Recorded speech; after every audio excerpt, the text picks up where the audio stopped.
It was only a few years from this to this. But Nicolas Sarkozy was the man who took the gamble, the first to recognise the Libyan opposition and the driving force which created a fragile international consensus to act.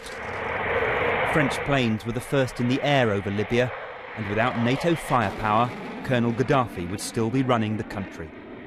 If it hadn't been for Sarkozy's hyperactivity, the war would not have taken place the way it did and when it did.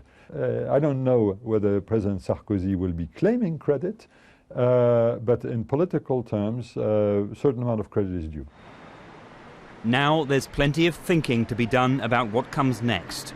But there's no doubt that the last 6 months has helped erase memories of French inaction when the Arab Spring began. One Libyan exile who intends to return home and enter politics is very clear.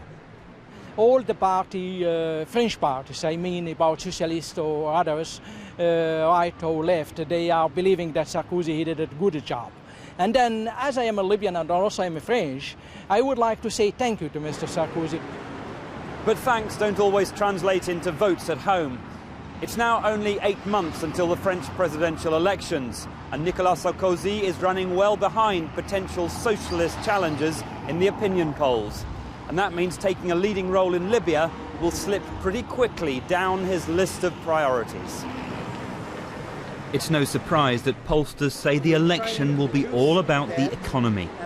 But restoring a bit of French international pride can't do Mr. Sarkozy any harm. It's very likely that in 8 months' time, voters will mainly vote on domestic issues.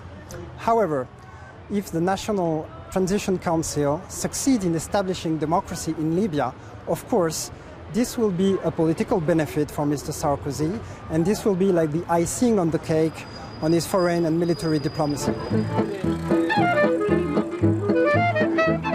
Summer's nearly over in Paris, and if, as autumn rolls in, things go wrong in Tripoli, then that advantage will rapidly fade.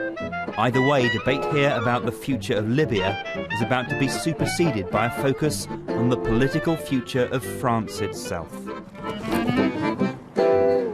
Chris Morris, BBC News, Paris.